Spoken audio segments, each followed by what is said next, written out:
마태복음 16장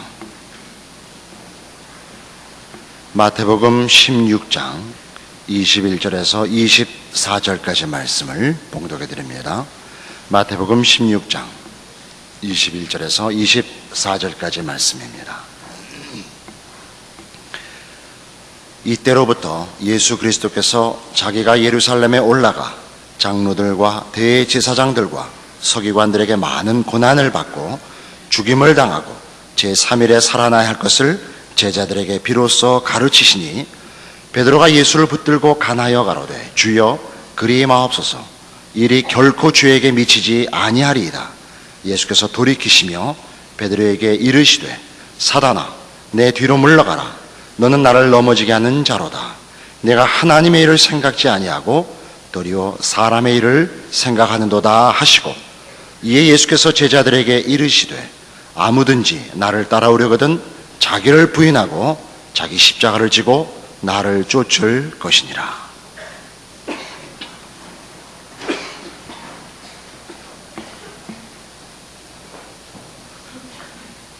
예수님께서 이제 죽으셔야만 한다는 것을 제자들에게 비로소 가르칩니다. 그러자 베드로가 그럴 수 없다고 막아서는 장면입니다. 예수님의 그 일을 막아서는 게 아니라 예수님이 그런 해를 당하도록 가만히 있지 않겠다라는 충성심의 고백입니다. 그런데 예수님께서는 그게 세상이 예수님을 해야 하는 게 아니라 예수님 당신이 스스로 죽음을 택하시는 것이라 이렇게 말씀하시는 장면이죠. 그러면서 그를 막아서는 베드로를 향하여 사단아라는 꾸중을 합니다. 우리는 이 베드로가 바로 조금 전에 주는 그리스도시요 살아계신 하나님의 아들이십니다 라고 고백한 사실을 알고 있습니다. 그럼에도 불구하고 바로 뒤에 그가 사단이라고 꾸중을 듣는 이 모습을 보면 예수 그리스도를 주로 신앙 고백을 해놓고도 그 고백이 가지는 진정한 신앙의 길에서 벗어날 수 있다는 걸 볼 수 있습니다. 그 큰 칭찬을 받은 이 베드로가 바요나 시몬아 네가 복이 있도다. 이를 알게 하신 이는 하늘에 계신 내 아버지시니라 라는 그 큰 칭찬을 받은 베드로가 잠깐 후에 그만 사단아가 되어버린 이 일은 우리 모든 성도들에게 있어서 사실은 좀 섬뜩한 내용입니다. 왜냐하면 우리야말로 바로 늘 베드로일 수 있기 때문입니다.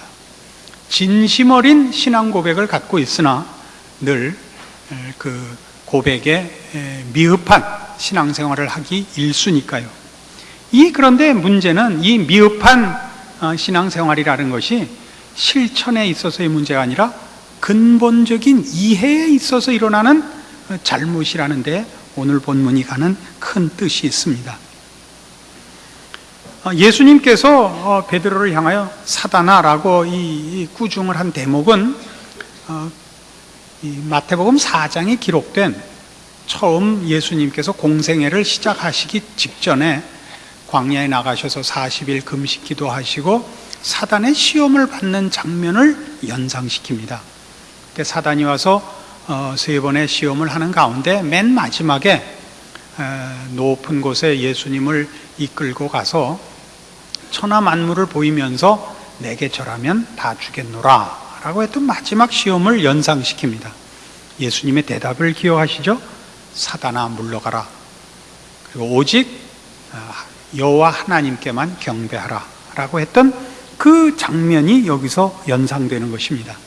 즉 예수님께서 베드로를 꾸중하시는 것은 베드로가 가지는 신앙 고백이 예수 그리스도가 누구신지를 인식했으나 그가 오신 이유, 그를 보내신 아버지의 뜻을 제대로 이해하지 못한 그의 신앙의 맹점을 공격하고 있는 것입니다. 우리 모든 종교인들이 갖는 가장 큰 종교에 대한 오해는 종교를 동원하여 세상에서 보상을 얻으려는 그런 잘못입니다. 이 문제에 대한 예수님의 지적에서 나타난 바와 같이 아버지의 뜻이 무엇인지 이걸 이해하지 못하고 종교, 신앙 이런 이름들이 오직 세상에서의 어떤 목적을 위한 수단으로 동원되는 것, 이 오해에 빠지는 것을 사단이라 공격하고 있는 것입니다. 마태복음 7장에 가시면 이런 내용에 관한 아주 대표적인 주님의 가르치심이 기록되어 있습니다. 마태복음 7장 21절입니다. 나더러 주여 주여 하는 자마다 천국에 다 들어갈 것이 아니요 다만 하늘에 계신 내 아버지의 뜻대로 행하는 자라야 들어가리라.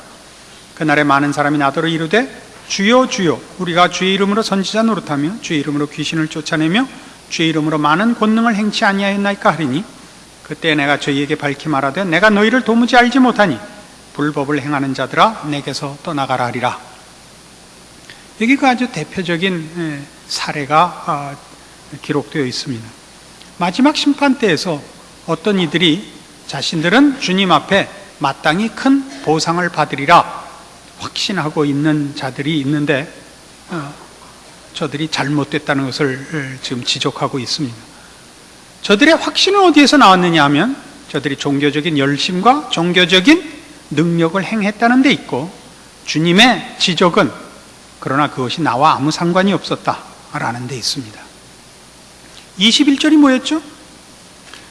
나더러 주여 주여 하는 자마다 천국에 다 들어갈 것이 아니요 다만 하늘에 계신 내 아버지의 뜻대로 행하는 자라야 된다 이겁니다. 행하는 것에 문제가 있는 것이 아니라 아버지의 뜻이 우선해야 된다 이거죠. 그러니까 우리는 이 기독교 신앙에서 분명히 해야 하는 것이 무엇이냐? 우리가 하나님 아버지라 부르는 그 고백, 예수 그리스도를 주라 고백하는 그 신앙의 핵심이 뭐냐 하는 것이죠. 그것은 언제나 하나님이 이 내용과 이 일의 유일한 주권자라는 사상입니다. 우리는 자기가 주인이고 자기들 뜻을 이루고 싶어 하는 세상으로부터 하나님이 주인이시고 하나님이 그 계획과 내용과 방법을 정하시는 세계로 이제 바뀐 것입니다. 이것이 우리의 신앙 고백이 갖는 내용입니다. 하나님을 아버지라 부르며 예수 그리스도의 이름으로 기도한다 하는 우리 신앙의 모든 그 표현들이 바로 이것을 그 내용으로 삼고 있습니다. 그리고 그 하나님은 예수를 십자가에 못 박으시기를 원합니다. 왜요? 우리를 죄와 사망에서 꺼내는 것을 우선하시기 때문입니다. 우리는 베드로와 마찬가지로 예수께서 십자가에 죽으시는 걸 싫어합니다. 예수님을 써먹어야 하니까요. 예수가 죽으면 안 되니까요. 우린 기독교를 동원하여 세상에서 목적을 얻는데 쓰고 싶고 하나님은 예수를 십자가에 못 박아 우리를 세상에서부터 꺼내려 하시는 겁니다. 그러니까 우리가 하는 모든 종교적인 행사들, 신앙 고백을 하는 모든 내용들은 다 이 십자가를 지신 예수, 세상으로부터 벗어나서 하나님 아버지의 뜻을 따르는 기반 위에만 서 있어야 됩니다. 그렇지 않으면 그가 하는 어떤 종교적인 행사들도 주의 이름으로 선지자 노릇하며 주의 이름으로 귀신을 쫓아내며 주의 이름으로 그 많은 권능을 행한 것도 예수 그리스도와 무관한 이상 인정받지 못하는 것입니다. 뭐라고 심판날에 판결이 뭐라고 나요?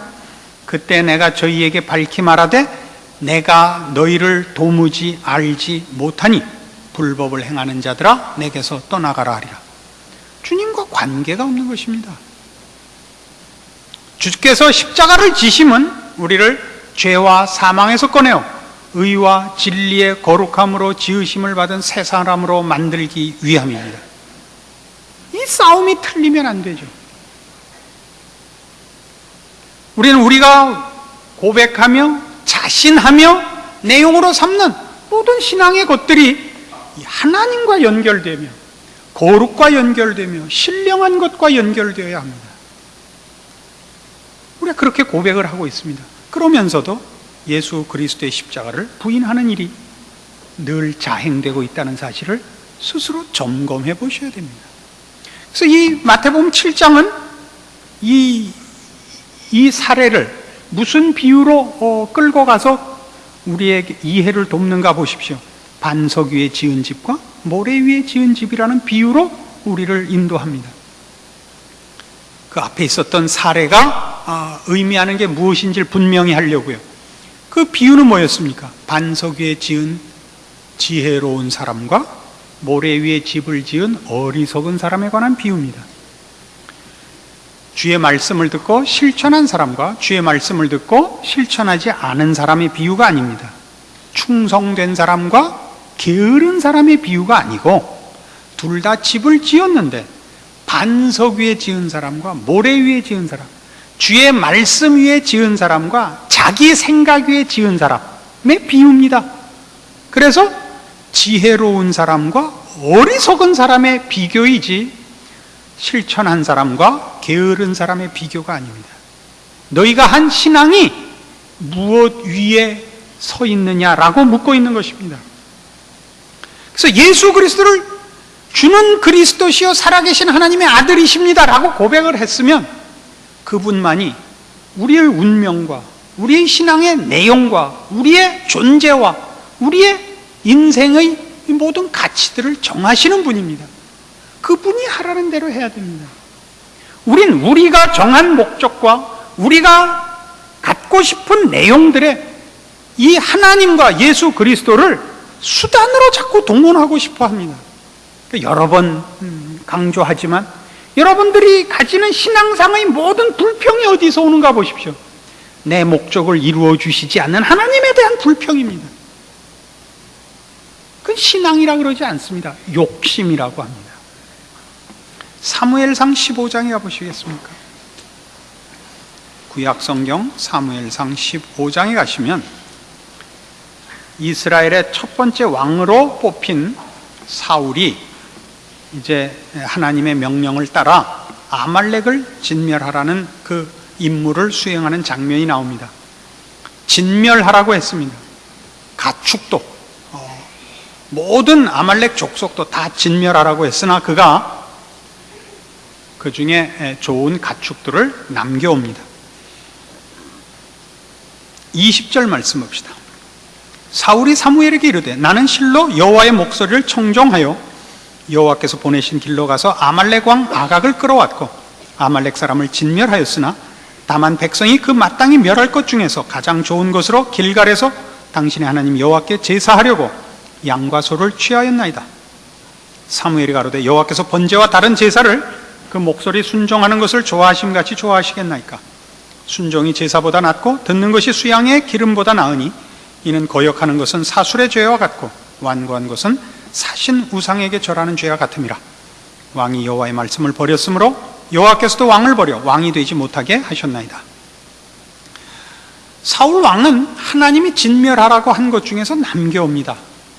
명분은 아주 그럴듯합니다. 하나님께 드리려고 그랬다는 겁니다. 사울이 생각하는 가치와 하나님이 생각하는 가치가 정면으로 충돌하고 있습니다. 그러나 끝까지 사울은 그 자기의 잘못을 이해하지 못합니다. 그래서 왕위가 폐하여지는 벌을 받습니다. 그 조선일보의 만화를 그리는 광수생각이라는 작품이 있죠. 거기 한번 이런 작품을 본 적이 있습니다.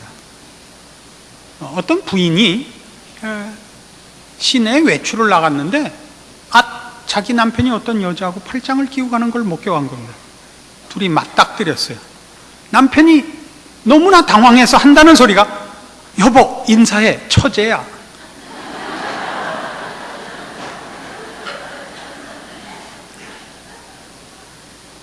사울이 지금 그 꼴을 하고 있는 겁니다. 어느 날 남편이 여자를 하나 데리고 와서 아내에게 같이 살자는 겁니다. 아내가 펄쩍 뛰니까 남편이 한다는 소리가 여보 당신 집안일하는 건 너무 힘들어 보여서 집안일 도와주려고 내가 이 여자를 데리고 온 거야. 그럼 여러분 그래 하고 받아들이겠습니까? 하나님이 정죄한 것을 사람이 가치 있다고 하나님께 끌고 온 모습이 지금 사울 왕이 한 것입니다. 하나님만이 의와 진리와 생명과 영혼을 만드시고 정하시는 분입니다. 우린 끊임없이 우리가 영혼과 가치와 복을 정하고 하나님 보고 그걸 얻도록 힘을 쓰라고 합니다. 이것이 바로 십자가가 서 있는 자리입니다. 십자가가 하는 일이 뭐죠? 우리로 하여금 죄와 사망과 단절하게 하는 것이요, 세상으로부터 우리를 뽑아내는 그 경계선이 십자가입니다. 그럼 우리는 십자가가 싫죠. 어떤 조건 하에서는 세상이 우리의 목적이고 세상이 우리의 목표인 이상은 십자가가 우리를 세상과 분리시키는 게 싫죠. 그러니까 주는 그리스도시요 살아계신 하나님의 아들입니다라는 고백은 했으나 그 예수님이 우리를 십자가와 분리시키고 하나님과 결합시키는 것은 싫고, 세상과 결합시키고 세상에서 우리의 확인을 받아내는 방법으로만 예수님이 동원됐으면 좋겠는 것입니다. 그러니까 십자가는 싫죠. 주여 그리 마옵소서. 이 일이 결단코 주께 일어나지 못할 것입니다. 그럼 뭐라고 욕을 먹어요? 사탄아, 이렇게 되는 겁니다. 이건 뭐 너무나 분명한 꾸중이요 받아야 할 벌입니다. 우리 끊임없이 이 일을 반복하고 있는지도 모릅니다. 신앙인들은 이 문제를 심각하게 생각하지 않습니다. 뭐만 생각하죠? 선지자 노릇했습니다. 귀신 쫓아냈습니다. 권능을 행했습니다. 주를 위하여 제가 이런 열심을 갖고 있습니다. 이겁니다. 이 자기를 부인하라 하는 이 말에 대하여 예전에 유명한 신학자요 신앙인이 이름이 지금 기억이 안 나요. 그 글에 이런 걸 본 적이 있습니다. 자기 부인이란 심지어 헌신과 종교적인 열심마저도 꺾는 것이다. 하나님이 시키는 대로 복종하는 것이다. 자기의 열심을 부리는 것이 아니다. 그 열심 중에는 지금 얘기한 가장 기독교적인 명분의 것들도 포함될 수 있다 이겁니다. 아시겠어요? 빌립보서 2장에 나타난 예수 그리스도의 모습은 이렇게 소개되고 있습니다.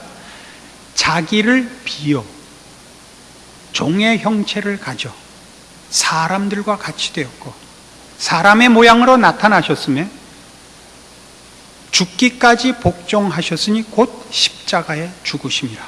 이렇게 되어 있습니다. 이것이 순종입니다. 이것이 기독교인들이 가져야 하는 하나님 앞에서의 신앙 자세입니다. 자기를 비워야 되는 것입니다.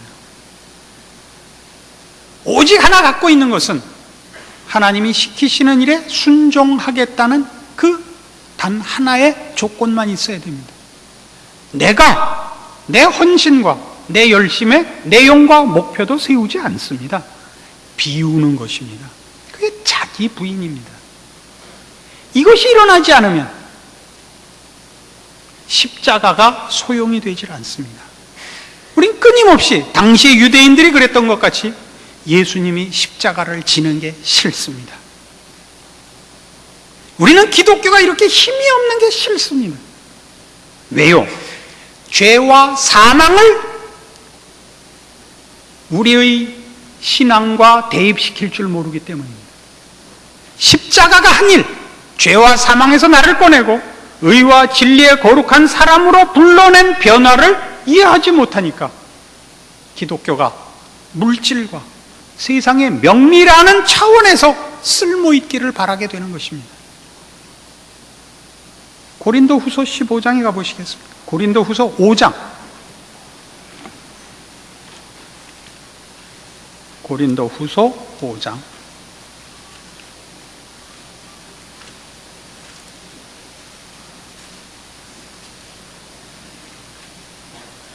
13절 말씀 봅시다. 우리가 만일 미쳤어도 하나님을 위한 것이요 만일 정신이 온전하여도 너희를 위한 것이니 그리스도의 사랑이 우리를 강권하시는도다. 우리가 생각건대 한 사람이 모든 사람을 대신하여 죽었은즉 모든 사람이 죽은 것이라. 저가 모든 사람을 대신하여 죽으심은 산자들로 하여금 다시는 저희 자신을 위하여 살지 않고 오직 저희를 대신하여 죽었다가 다시 사신 자를 위하여 살게 하려 함이니라. 이게 십자가입니다. 우리는 더 이상 세상을 위하여 살지 않고 자신을 위하여 살지도 않습니다. 우리는 하나님을 위하여 살며 하나님의 사람으로 그 나라에 속한 자로 삽니다. 거기에만 영원이 있고 생명이 있고 참된 복이 있습니다.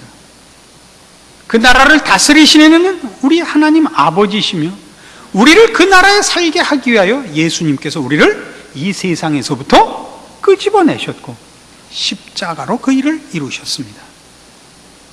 그러니까 우리 모두는 지금 당장 하나님의 사람으로 살도록 구원받고 있는 것입니다. 여러분은 거룩하게 살며 죄를 거부하며 의의 병기로 여러분 자신을 매일매일 하나님 앞에 바치며 그래서 일어나는 신령한 일에서의 여러분의 승리와 기적과 하나님의 동행하심과 간섭하시는 손길을 경험하도록 되어 있습니다. 이 일들이 일어나지 않는 것은 여러분은 십자가를 목에는 걸고 있지만 세상에서 하나님 나라로는 옮겨오지 않고 있기 때문입니다. 이게 바로 베드로가 한 실수입니다. 그의 입술로 예수 그리스도가 누구신지를 고백해 놓고도 그가 뭘 하러 왔는지 놓치는 것입니다. 아직도 자신을 위하여 살고 뭐라고 되어 있어요? 오늘 본문이 사단아 내 뒤로 물러가라. 너는 나를 넘어지게 하는 자로다. 네가 하나님의 일을 생각지 아니하고 도리어 사람의 일을 생각하는도다. 이 부분이죠. 뭐가 하나님의 일인데요? 우리 모두를 하나님이 그의 형상을 따라 지은 그 아름다운 인간의 고급한 영광된 모습으로 만드는 일이요.